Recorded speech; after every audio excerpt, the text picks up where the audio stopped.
Now, joining me in the studio is a solicitor in the UK and Nigeria, as well as politician, Olufemi Aino. Good morning. Yes, good morning. Thank you for joining us in TVC Breakfast. Now, let's begin with issues bordering on, how Nnamdi Kanu was rearrested and brought into the country. That's where a lot of people, that's one aspect that has generated a lot of reactions. A lot of persons are questioning the legitimacy of the procedure adopted in bringing him into the country. We've seen the reactions from his family, but government insists that it was a collaborative effort between Nigeria's security operatives and some other intelligence operatives, and that was how they were able to, bring Nnamdi Kanu into the country, or rearrest him, so to speak. But then let's look at the legitimacy. Let's help us understand what is the accepted mode of rearrest in such a way that it doesn't breach a person's human rights. Yes, it's not the person's human rights per se. It's international law. International law. Right. And I must say this, it's quite, and I share the view that, look, what the Nigerian government did in bringing Nnamdi Kanu back to Nigeria is extraordinary. Extraordinary in so many sense. What they are saying is that it was due to collaboration between the Nigerian government and other agencies. Well, that is the government marking their homework. And that's not the way to go. And that is something we need to condemn. I'm not saying we shouldn't bring Nnamdi Kanu to justice, but let us follow the proper procedure. And the proper procedure is to have a proper extradition hearing, whereby Nnamdi Kanu will be able to explain to a proper court that, look, I must not be extradited to Nigeria because of this reason or whatever.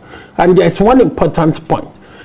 Listening to the Attorney General and others, nobody has shown us an extradition order that this man should go back to Nigeria and face his criminal trial. And the extradition is a formal process whereby you bring a fugitive who is running from justice from one country back to that country to go and face trial or serve the punishment.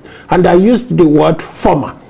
It is not something you do through the diplomatic maneuvering. Right. It is not something you do by just going there, you pick the person, you put him in the plane, and then the moment they wake up, they are in Nigeria. And in this case, it is very concerning that even in Kenya, the brother said he was picked in Kenya. Yes. That is a credible source. Let's believe the brother. Let's leave others who are saying maybe it was a honey trap or a sugar babe and all this cock and bull story. But even in Kenya, they have a law there. And that law is called Extradition Commonwealth Countries Act. And it has been there since 1968. And for you to extradite, once you pick that fugitive, the best thing you do, it must apply in the magistrate court in Kenya. And the offense in which you want to extradite must be an extradition offense. Kanu is facing terrorism charge in Nigeria. If you look at the Commonwealth Act in Kenya, terrorism is not an extradition offense. And also, most countries, they don't extradite people if the offense is such that has a political character. One. Two, they don't extradite people if the person, if convicted of that offense in that country, is going to face death penalty or capital punishment. Even in the UK, you cannot extradite people to a country where they are going to face death penalty to start with. The only way you can do it is to get assurance from the receiving nation that, look, if you extradite him, we are not going to impose the death penalty. If that assurance is not there, they won't. And also, another point is that if you are extraditing them to a country where they are going to face degrading and inhuman treatment, the courts in that country will not allow you to extradite. The Nigerian government, they are aware of all this. That's why they engage in whatever they might have done to get him to, because they know once they bring him before the court, there will be a lot of legal arguments here and there, and Kanu may not come here. And also, it is possible for Mr. Kanu to argue that, look, the only reason why they want me to come to court, because I'm agitating from separation. There are a lot of issues in Nigeria, this and that. They are punishing us because of what has happened in the past. We are being marginalized. This. So when you look at all that, then it is possible for the court to rule that, look, this offense has a political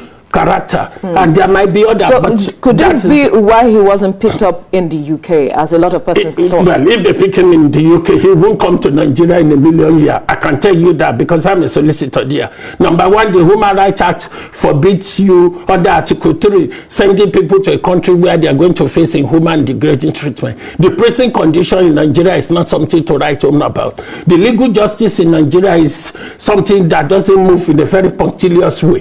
That in the sense that cases can last for years, and you're talking about petroleum bill that has been there since so many years. You see, when you look at all that, they won't, and you will not. And to give yourself the benefit of hindsight, there has been a persistent attempt to extradite Alison Disiani from the UK. Up to today, what happened? There has been a persistent attempt to extradite Julia Assange from the United Kingdom to America or Switzerland to face this with the allegation against him. Up to today, it hasn't happened. So the United Kingdom will not. That's why they did not even make attempt. The only thing, what they did is to look for a friendly country or find a way to lure him to get to that country so that they can pick him. And I shared the brother's statement when he said, look, there is no other word for this. This is what they call rendition, whereby you pick the person, they get disoriented. In the dark world, there are a lot of things that. Well, we can still say that we are assuming, because government hasn't come out to give us the full detail. Yes. We are hoping that government still brings up, give us the full detail, because a lot of Nigerians are interested in knowing how they were able to rearrest him, the process involved. But then let's move forward for want of time. Now, the UK is obviously interested in this case and are seeking clarification with regards to that, and saying that they can offer or are willing to offer Nnamdi Kanu consular assistance. And I'm wondering if this can put a spin on the case. Well, I don't think it can put a spin per se, because if you look at Nnamdi Kanu has dual nationality. He's a Nigerian citizen and he's a British citizen as well. If he renounce, sorry, that's the right word. If he renounce the Nigerian citizenship, he will get a full consular assistance. Because, you see, under the Vienna Convention of 1963, you as a Nigerian citizen, if you travel abroad and you have problem, and the police arrest you, the first thing they will do is that, is there somebody you would like to contact? Yes. If there is nobody, they will put you through to the welfare officer at your high commission or embassy, so that you speak to the welfare officer, because the embassy are under a duty under that convention to give you a consular assistant. Being a British citizen, you will get a limited consular assistant because he has two nationality. That is one. But if you renounce the Nigerian nationality, then it will get full consular assistance, and that can involve hiring a lawyer on his behalf. But what will happen, why they use the word limited, why I'm using the word limited now is because, one, they will get a consular officer who will attend court to make sure there is a fair trial. They will make sure he has access to his lawyers. Then they will make sure that, look, the judge is going to do the trial, listen to him and what have you. So that's what they are saying, and they have an obligation to do that under Article 5 of the Vienna Convention. But having said that, if he now renounces British nationality and renounces the Nigerian nationality, that can cause all sorts of legal argument, because he becomes a stateless person, and the Nigerian government will probably have a problem, because they are under obligation under international law to prevent statelessness. So what they can do, if the Kanu choose to renounce Nigerian nationality, they will say, no, they are not going to accept it. You are still a Nigerian, and we have the right to bring you to trial. So it goes on and do on. Yeah. All right. Okay, so the government is saying that he and his conspirators are going to face the full wrath of the law. And when government was speaking yesterday, they talked about his lavish lifestyle, and that they have a treasure trove of information on the IPOB leader as well as his conspirators as well. And the question on the lips of some Nigerians is the lavish lifestyle being mentioned and some of this information. Are these admissible in court?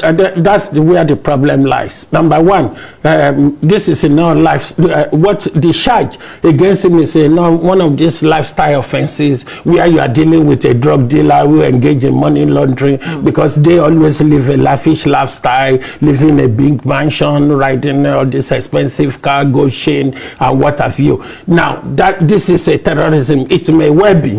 What they are going to say is that, look, fund has been going into the account and is using that fund to get weapon here and there. And now you will realize that they've picked his phone. And I'm glad you used the right word, treasure trove. Once you pick the phone, you pick the laptop, that can lead you to so many people who this person has been communicating with. And they were going to carry out what is called cell phone analysis. And when you do the cell phone analysis, if you buy the phone in 1960 or 1970, we can, once they do the cell phone analysis, we can see all the texts you have sent right from day one, and it will show the people you've been communicating with. And normally, you know, as I do, that look, sometimes when you want to pick some of these criminals, once they move from here, you will know they've moved to Ibadan because the telephone masts which they are using can picks that, and from there you can trail them. But what is concerning is that Nnamdi Kanu,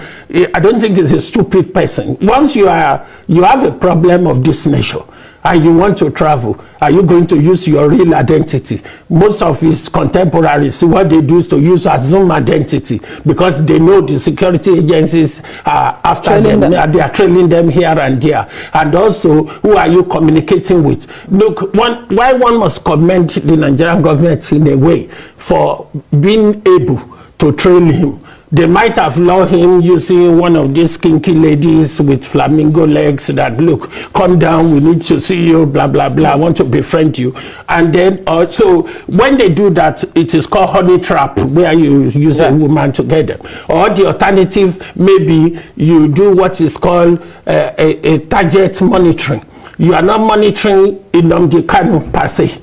You look for somebody very close to him that, look, on every important day in his life, this person is there. When he had his baby, the person was there. When he addressed the media, this person was there. When his father died, this person was very instrumental. So this is somebody who we know where he's been hiding. So let's leave him. Let's focus on that person. Then when you trade that person, that can lead you to him. And it's just why it's unfortunate the circumstances, but ideally it is right for him to face justice. Now, government is, because a lot of Nigerians have been calling for a fair hearing, fair trial. And the government has again reassured Nigerians from the statement it made yesterday that it's going to give Nnamdi Kanu a fair trial, because that was what he got before he jumped bail, according to them. But for you, in your context, what would be fair hearing, fair trial? Because a lot of persons are concerned that perhaps this could fuel the agitations we have seen in the southeast. Let me deal with the first aspect. You see, if Kanu is convicted of treason, he's going to face the death penalty. That is the law. But it has never happened in Nigeria before. There might be political intervention, you know, election is coming, you know, very soon some people will turn this into a campaign slogan that, look, once we get to power, we are going to pardon him, this and that, so as to get vote. So before the politician setting. And the another problem is that, don't forget, President Buhari and the Buhari government is somebody looking at his watch right now because they have a few months left. If care is not taken, if they can't see this through during the lifetime of this administration, nobody knows what is going to happen in 2023. But when you talk about a fair trial, you see, a fair trial is not about human rights. It's about a fair process or processes, and which that will involve. And we must, sorry, let me reverse a bit. We must commend the Nigerian government. Now he arrived in the country, they are arraigned him before the court. It is possible for them not to tell us anything about him. It is possible for them just to keep him somewhere, and then people will be agitating if he has committed any offense, bring him before the court. At least they arrange him in court promptly. That should be commended.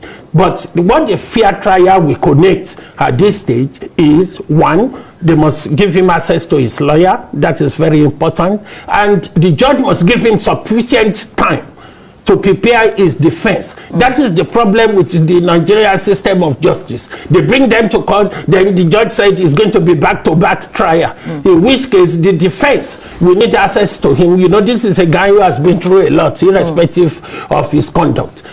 So the lawyers need to see him. That involves the fair trial, and at the same time they must give him an opportunity to explain himself. So all these are very, very vital and germane to bring him to justice.